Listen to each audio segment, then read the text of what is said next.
নমস্কার বন্ধুরা, ভক্তি দর্শনম চ্যানেলের নতুন পর্বে আপনাদের সকলকে স্বাগত। আপনারা কেমন আছেন? আশা করি আপনারা ভালো ও সুস্থ আছেন। মা দুর্গার অশেষ কৃপা পেতে কমেন্ট বক্সে অবশ্যই লিখুন জয় মা দুর্গা। আজকের পর্বে আমরা জানবো 2025 সালে 1432 বঙ্গাব্দের শারদীয়া নবরাত্রি কবে থেকে শুরু হচ্ছে, নবরাত্রিতে সহজ সরল পদ্ধতিতে কিভাবে ঘট স্থাপন করবেন, ঘট স্থাপন বিধি, ঘট স্থাপনের শুভ মুহূর্ত ও অভিজিৎ মুহূর্ত কখন থাকতে চলেছে, জানবো পুজোর উপকরণ কি, নবরাত্রি চলাকালীন কি খাওয়া যাবে কি খাওয়া যাবে না, এবং নবরাত্রির 9 দিন মা দুর্গার যে 9টি রূপের পুজো করা হয় সেই 9টি রূপ কী কী, কোন দিন মায়ের কোন রূপের আরাধনা করা হয় এবং প্রত্যেক দেবীর উদ্দেশ্যে কোন কোন মন্ত্র জপ করতে হবে এবং কোন দিন মাকে কি ভোগ নিবেদন করতে হবে। এছাড়া জানবো নবরাত্রি চলাকালীন আপনি নবরাত্রি পালন করুন বা নাই করুন, দেবী দুর্গার উদ্দেশ্যে বিশেষ কিছু মন্ত্র আছে যা জপ করলে মা দুর্গার আশীর্বাদ লাভের পাশাপাশি জীবনের সমস্ত নেতিবাচকতা এবং বাধা বিপত্তির থেকে মুক্তি পাবেন। সবটাই জানবো আজকের পর্বে। ভিডিওটি সম্পূর্ণ দেখার অনুরোধ রইল।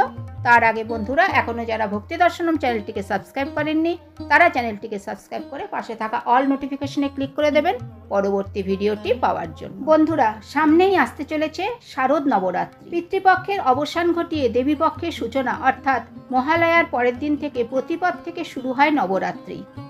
এই সময়ে 9 দিন ব্যাপী দেবী দুর্গার 9টি রূপের পুজো করা হয়ে থাকে। বছরে 4টি নবরাত্রি অনুষ্ঠিত হয়।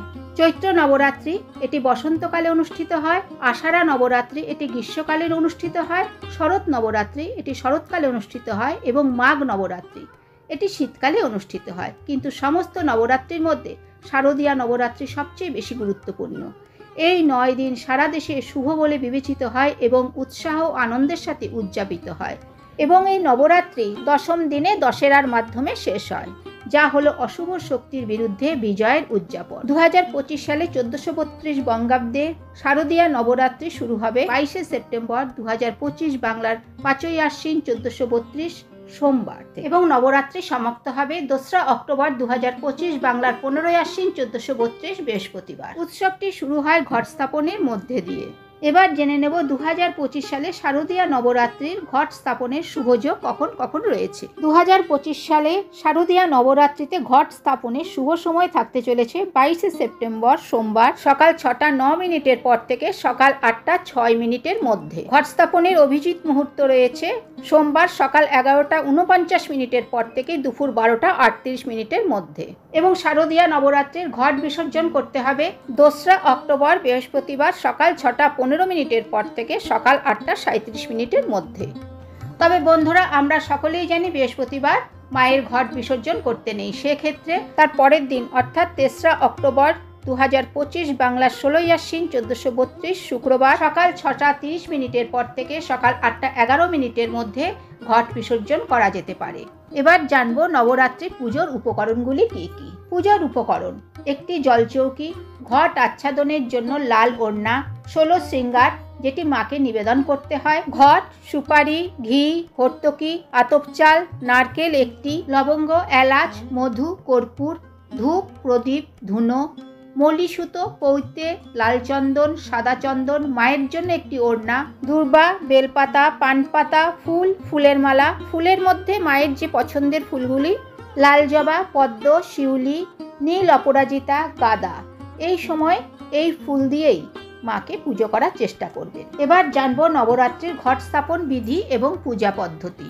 এই দিন সকাল সকাল স্নান সেরে শুদ্ধ বস্ত্র পরিধান করে যেখানে ঘট স্থাপন করবেন সেই জায়গাটি পরিষ্কার পরিচ্ছন্ন করে নিতে হবে। তারপর একটি কাঠের জলচৌকিতে লাল রঙের কাপড় পেতে নিতে হবে। এই জলচৌকির উপর মায়ের 9টি রূপের ফটো স্থাপন করতে হবে। পুজোয় বসার আগে পুজোর সামগ্রী ও নিজের মাথায় গঙ্গা জল ছিটিয়ে নিন। আসন পেতে বসে ধূপ দ্বীপ জ্বালিয়ে নিন। তারপর পুজো শুরু করার আগে আচমন সেরে নিতে হবে। হাতে সামান্য গঙ্গা জল নিয়ে নমো বিষ্ণু নমো বিষ্ণু নমো বিষ্ণু 3 বার বলে আচমন সেরে নিন। এরপর হাত ধুয়ে ফেলুন। তারপর করতে হবে দেহ শুদ্ধি। 2 হাত জোর করে বলুন পাপহং পাপ কর্মাহং পাপাত্মা পাপ সম্ভব ত্রাহি মাং পুণ্ডরীকাক্ষ সর্ব পাপ হর হরি। এই মন্ত্র পাঠ করে বিষ্ণু স্মরণ করে নিন। এরপর পুজোর ফুল, দুব্ব, বেলপাতায় চন্দন, অগুরু মিশিয়ে এই মন্ত্রে পুষ্পশুদ্ধি করে নিতে হবে। মন্ত্র যথা ওম পুষ্পে পুষ্পে মহাপুষ্পে সুপুষ্পে পুষ্পসম্ভবে পুষ্পচয়াবকীর্ণে চ হুম ফট স্বাহা। সবার প্রথমে মায়ের ফটো পরিষ্কার পরিচ্ছন্ন করে আসনের ওপর স্থাপন করুন। তারপর মায়ের কপালে সিঁদুরের টিপ দিয়ে মাকে একটি নতুন ওড়না পরিয়ে দিন। মাকে ফুল মালা দিয়ে সাজিয়ে নিন। নবরাত্রি পুজোর আসল বিষয়বস্তু হলো মায়ের ঘট স্থাপন। এই পুজোয় মায়ের ঘট স্থাপন বিশেষ গুরুত্বপূর্ণ একটি বিষয়। নবরাত্রির পুজোয় মায়ের ঘট সবসময় মায়ের ডান দিকে বসাতে হয়। প্রথমে কিছুটা অক্ষত নিয়ে যে জায়গায় মায়ের ঘট বসাবেন অর্থাৎ মায়ের ডান দিকে একটি অষ্টদল কমল বানিয়ে নিতে হবে। এবার এই অষ্টদল কমলের ঠিক মাঝখানে সিঁদুর এবং হলুদের ফোঁটা দিন। এরপর মঙ্গল ঘটটি প্রস্তুত করতে হবে। ঘট মাটির, পেতলের বা তামার যে কোনো ধরনের হলেই চলবে। ঘটে সিঁদুর দিয়ে মাঙ্গলিক চিহ্ন বা স্বস্তিক চিহ্ন এঁকে নিতে হবে। তারপর ঘটটি গঙ্গা জল দিয়ে পরিপূর্ণ করে নিতে হবে। গঙ্গা জল না থাকলে সেক্ষেত্রে পরিষ্কার শুদ্ধ জলেও ঘটটি পরিপূর্ণ করতে পারেন। প্রথমে ঘটের মুখটিতে মৌলি সুতো 3 বার ঘুরিয়ে বেঁধে দিতে হবে। জলপূর্ণ ঘটটির মধ্যে দিতে হবে একটি কাঁচা টাকা অর্থাৎ একটি 1 টাকার কয়েন, একটি সুপুরি, সামান্য অক্ষত, একটি হলুদের গাঁঠ ও 5টি দুব্বা। এরপর ঘটটির ওপর 5টি, 7টি, 9টি বা 11টি পাতা বিশিষ্ট আমের পল্লব বসাতে হবে। আমের পল্লবের প্রত্যেকটি পাতায় সিঁদুরের ফোঁটা দিয়ে নিতে হবে। আমের পল্লব বসিয়ে তার ওপর একটি পান পাতা দিতে হবে। পান পাতাতেও একটি সিঁদুরের ফোঁটা দিয়ে নিতে হবে। তারপর ঘটটির ওপর 3টি বেলপাতা, 5টি দুব্বা দিতে হবে। এরপর একটি নারকেল নিয়ে তাতে সিঁদুর দিয়ে স্বস্তিক চিহ্ন এঁকে নিন। তারপর সেই নারকেলটি ভালো করে একটি লাল ওড়নার সাহায্যে জড়িয়ে নিতে হবে। এরপর সেই নারকেলটিকে মৌলি সুতো দিয়ে 3 বার ঘুরিয়ে বেঁধে দিতে হবে। তারপর সেই নারকেলটিকে ঘটের উপর বসাতে হবে। স্ক্রিনে যেমনি দেখছেন ঠিক তেমনি করে ঘটের ওপর নারকেলটি বসাবেন। মঙ্গল ঘটটি সম্পূর্ণ প্রস্তুত হয়ে গেলে শঙ্খধ্বনি, উলুধ্বনি দিয়ে ঘটটি যেখানে অষ্টদল কমল বানিয়েছেন তার উপর বসাতে হবে। এরপর ঘটটির পাশে গণেশ স্থাপন করতে হবে, কারণ সব পুজোর আগে গণেশ প্রথম পূজ্য দেবতা। তাই একটি পান পাতার ওপর কিছুটা অক্ষত দিয়ে তার উপর গণেশ ভগবানকে স্থাপন করতে হবে। যদি গণেশ ভগবানের ছোট মূর্তি বা ফটো থাকে তাহলে সেটি স্থাপন করতে পারেন, আর সেটি সম্ভব না হলে একটি সুপুরিতে মৌলি সুতো জড়িয়ে সেটি পান পাতার ওপর রেখে গণেশের রূপে পুজো করতে পারেন। সবার প্রথমে গণেশ ভগবানকে পুজো করতে হবে। লাল ফুল দুব্য সহযোগে প্রথমে গণেশের পুজো করে নিতে হবে। তারপর ঘটে মা দুর্গার পুজো করতে হবে। নবরাত্রি পুজোর সময় মায়ের আসনে নবগ্রহ স্থাপন করতে হয়। অক্ষত দিয়ে 9টি আসন তৈরি করে তার উপর 9টি সুপুরি 9 গ্রহের স্বরূপ স্থাপন করতে হবে। তারপর নবগ্রহের উদ্দেশ্যে বস্ত্রস্বরূপ মৌলি সুতো নিবেদন করতে হবে। তারপর নবগ্রহের উদ্দেশ্যে অর্থাৎ 9টি সুপুরির উপর ফুল নিবেদন করতে হবে। নবরাত্রি পুজোতে যেটি বিশেষ গুরুত্বপূর্ণ সেটি হলো শস্য রোপণ করা। একটি মাটির পাত্র নিয়ে তাতে মাটি দিয়ে ভরে দিতে হবে। মাটিটা যেন শুকনো না থাকে। তারপর তাতে জব ছড়িয়ে দিতে হবে, তবে জবগুলো অবশ্যই যেন পরিষ্কার পরিচ্ছন্ন হয়। এটি প্রথম দিন নবরাত্রির পুজোর সময় মায়ের সামনে রাখতে হয়। প্রত্যেক দিন সামান্য করে জল এই মাটিতে দিতে হবে। মনে করা হয় এই মাটিতে যত সুন্দরভাবে গাছ উৎপন্ন হবে আমাদের সংসারে তত শ্রীবৃদ্ধি হবে, সংসার ধনধান্যে ভরে উঠবে। নবরাত্রির পুজোর শেষে এটি জলাশয়ে বিসর্জন করে দিতে হবে। মায়ের উদ্দেশ্যে কিছু মঙ্গল দ্রব্য নিবেদন করতে হয়। একটি পান পাতার মধ্যে সিঁদুরের ফোঁটা দিয়ে তাতে রাখতে হবে একটি হলুদের গাঁঠ, একটি হর্তকি, 2টি এলাচ, 2টি লবঙ্গ, সামান্য মধু দিয়ে এই পান পাতাটি মায়ের উদ্দেশ্যে নিবেদন করতে হবে। মায়ের উদ্দেশ্যে 16 সিঙ্গার নিবেদন করতে হবে, যেমন সিঁদুর, আলতা, শাখা, পলা, নোয়া, চিরুনি, এমনি সাজের জিনিস মাকে নিবেদন করতে হয়। এরপর মাকে ভোগ নিবেদন করতে হবে। আপনার সাধ্য মতন ফল, মিষ্টি, ক্ষীর, মালপোয়া, লুচি, সুজি আপনি মায়ের উদ্দেশ্যে নিবেদন করতে পারেন। এছাড়া নবরাত্রির 9 দিন কি কি ভোগ মাকে নিবেদন করতে হয় সেটি আমি পরে জানিয়ে দিচ্ছি। সব শেষে মায়ের চরণে পুষ্পাঞ্জলি নিবেদন করতে হবে। মা দুর্গার পুষ্পাঞ্জলি মন্ত্র। পুষ্পাঞ্জলির প্রথম মন্ত্র: ওম জয়ন্তী মঙ্গলা কালী ভদ্রকালী কপালিনী দুর্গা শিবা ক্ষমা ধাত্রী সোহা স্বধা নমস্তুতে। এষো সচন্দন পুষ্পবিল্ল পত্রাঞ্জলি নমো দক্ষযজ্ঞ বিনাশিন্যে মহাঘোরা ওই যোগিনী কোটি পরিবৃতা ওই ভদ্রাকাল্যই ভগবত্যই দুর্গা ওই নমঃ। দ্বিতীয় মন্ত্র। ওম মহিষগ্নি মহামায়ে চামুণ্ডে মুণ্ডমালিনী আয়ুরারোগ্য বিজয়ং দেহি দেবী নমস্তুতে। এষো সচন্দন পুষ্পবিল্ল পত্রাঞ্জলি নমো দক্ষযজ্ঞ বিনাশিন্যে মহাঘোরা ওই যোগিনী কোটি পরিবৃতা ওই ভদ্রকাল্যই ভগবত্যই দুর্গা ওই নমঃ। পুষ্পাঞ্জলির তৃতীয় মন্ত্র। সর্বমঙ্গলা মঙ্গলে শিবে সর্বার্থ সাধিকে শরণ্যে ত্রম্বকে গৌরী নারায়ণী নমস্তুতে। সৃষ্টি স্থিতি বিনাশনাং শক্তিভূতে সনাতনী গুণাশ্রয়ে গুণময়ী নারায়ণী নমস্তুতে। শরণাগত দীনার্থ পরিত্রাণ পরায়ণে সর্বসত্যে হরে দেবী নারায়ণী নমস্তুতে। এষো সচন্দন পুষ্পবিল্ল পত্রাঞ্জলি নমো দক্ষযজ্ঞ বিনাশিন্যে মহাঘোরা ওই যোগিনী কোটি পরিবৃতা ওই ভদ্রাকাল্যই ভগবত্যই দুর্গা ওই নমঃ।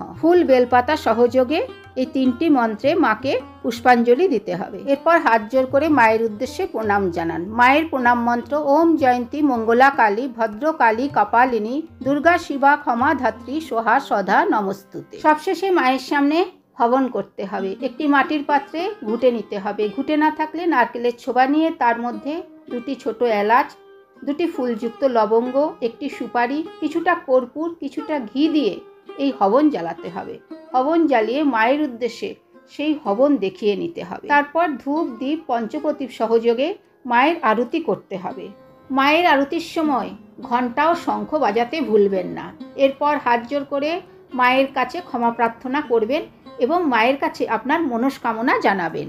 এবার জানবো নবদুর্গা চলাকালীন মায়ের যে নটি রূপের পুজো করা হয় সেই নটি রূপ কী কী, তাদের মন্ত্র এবং কোন দিন মাকে কোন ভোগ নিবেদন করতে হবে। নবরাত্রির প্রথম দিন দেবী শৈলীপুত্রে রূপে পূজিত হন। দেবীর মন্ত্র। ওম দেবী শৈলীপুত্রেই নমঃ। এই দিন মাকে খাঁটি গরুর ঘি নিবেদন করা হয়। নবরাত্রির দ্বিতীয় দিন দেবী ব্রহ্মচারিণী রূপে পূজিত হন। দেবীর মন্ত্র। ওম দেবী ব্রহ্মচারিণ্যই নমঃ। এই দিন মাকে চিনি নিবেদন করা হয়। তৃতীয় দিন দেবী চন্দ্রঘণ্টা রূপে পূজিত হন। দেবীর মন্ত্র। ওম দেবী চন্দ্রঘণ্টা ওই নমঃ। এই দিন মাকে পায়েস নিবেদন করা হয়। চতুর্থ দিন দেবী কুষ্মাণ্ডা রূপে পূজিত হন। দেবীর মন্ত্র। ওম দেবী কুষ্মাণ্ডা ওই নমঃ। এই দিন মাকে মিষ্টি মালপোয়া নিবেদন করা হয়। পঞ্চম দিনে দেবী স্কন্দমাতা রূপে পূজিত হন। দেবীর মন্ত্র। ওম দেবী স্কন্দমাতা ওই নমঃ। এই দিন মাকে কলা নিবেদন করা হয়। ষষ্ঠ দিনে দেবী কাত্যায়নী রূপে পূজিত হন। দেবীর মন্ত্র। ওম দেবী কাত্যায়নেই নমঃ। এই দিন মাকে মধু নিবেদন করা হয়। সপ্তম দিনে দেবী কালরাত্রি রূপে পূজিত হন। দেবীর মন্ত্র। ওম দেবী কালরাত্রেই নমঃ। এই দিন মাকে ভোগ হিসেবে গুড় নিবেদন করা হয়। নবরাত্রির অষ্টম দিন দেবী মহাগৌরী রূপে পূজিত হন। দেবীর মন্ত্র। ওম দেবী মহাগৌর্যই নমঃ। এই দিন প্রসাদ হিসেবে মাকে নারকেল নিবেদন করা হয়। নবরাত্রির নবম দিনে দেবী সিদ্ধিদাত্রী রূপে পূজিত হন। দেবীর মন্ত্র। ওম দেবী সিদ্ধিদাত্রেই নমঃ। এই দিন মাকে তিল বা তিল দিয়ে তৈরি খাবার নিবেদন করা হয়। এছাড়া বন্ধুরা, এই নবরাত্রি চলাকালীন কিছু মন্ত্র জপ করলে জীবনে অনেক শুভ ফল পাওয়া যায়। প্রথম মন্ত্রটি ওম আইম হ্রিম ক্লিম চামুণ্ডায়ে বিচ্চে। এটি একটি শক্তিশালী মন্ত্র যা মা দুর্গার আশীর্বাদ লাভের জন্য জপ করা হয়। বিশ্বাস করা হয় এই মন্ত্রটি জীবনের সমস্ত নেতিবাচকতা এবং বাধা ধ্বংস করতে সাহায্য করে। দ্বিতীয় মন্ত্রটি ওম দুম দুর্গা ওই নমঃ। এই মন্ত্রটি মা দুর্গার উদ্দেশ্যে উৎসর্গীকৃত এবং বিশ্বাস করা হয় যে এটি জীবনের বাধা এবং অসুবিধাগুলি কাটিয়ে উঠতে সাহায্য করে। মা আদিশক্তির আশীর্বাদ লাভের জন্য নবরাত্রির সময় ভক্তি ও আন্তরিকতার সাথে এই মন্ত্র জপ করলে মায়ের আশীর্বাদ পাওয়া সম্ভব। বন্ধুরা, এই সব কিছু ছাড়াও এই নবরাত্রি চলাকালীন অনেকেই অখণ্ড দীপ জ্বালান, অর্থাৎ ঘট স্থাপনের দিন থেকে 9 দিন পর্যন্ত একটি দীপ জ্বলবে। খেয়াল রাখতে হবে দীপটি যেন কখনো নিভে না যায়। সবশেষে জেনে নেব নবরাত্রি চলাকালীন কি কি খাওয়া যাবে, কি কি খাওয়া যাবে না। এই নবরাত্রি চলাকালীন যারা নবরাত্রির উপবাস করবেন তারা ফল, মিষ্টি, দুধ, দই, পনির, বাদাম, সাবুদানা, লুচি, তরকারি খেতে পারেন। এই নবরাত্রি চলাকালীন আমিষ আহার গ্রহণ করা একদম উচিত নয়। এই নবরাত্রি চলাকালীন নেশাজাতীয় দ্রব্য থেকে দূরে থাকার চেষ্টা করবেন। তবে রান্নায় সাধারণ লবণ ব্যবহার করা যাবে না, রান্নায় সৈন্ধব লবণ ব্যবহার করতে হবে। রান্নায় পেঁয়াজ, রসুন, সর্ষের তেল ব্যবহার করা যাবে না। রান্নায় ঘি বা রিফাইন অয়েল ব্যবহার করতে পারেন। এই নবরাত্রি চলাকালীন সাত্ত্বিক আহার গ্রহণ করা উচিত। তো বন্ধুরা, আজকের ভিডিওটি এখানেই শেষ করছি। আশা করছি ভিডিওটি থেকে আপনারা কিছু হলে উপকৃত হবেন। ভিডিওটি ভালো লাগলে ভিডিওটি আপনার আত্মীয় পরিজন, বন্ধু বান্ধবের মধ্যে শেয়ার করুন। আর যারা আমার চ্যানেলে নতুন বন্ধু, তারা চ্যানেলটিকে সাবস্ক্রাইব করুন। আবার দেখা হবে পরবর্তী ভিডিওতে। ততক্ষণ ভালো থাকবেন, সুস্থ থাকবেন। ধন্যবাদ।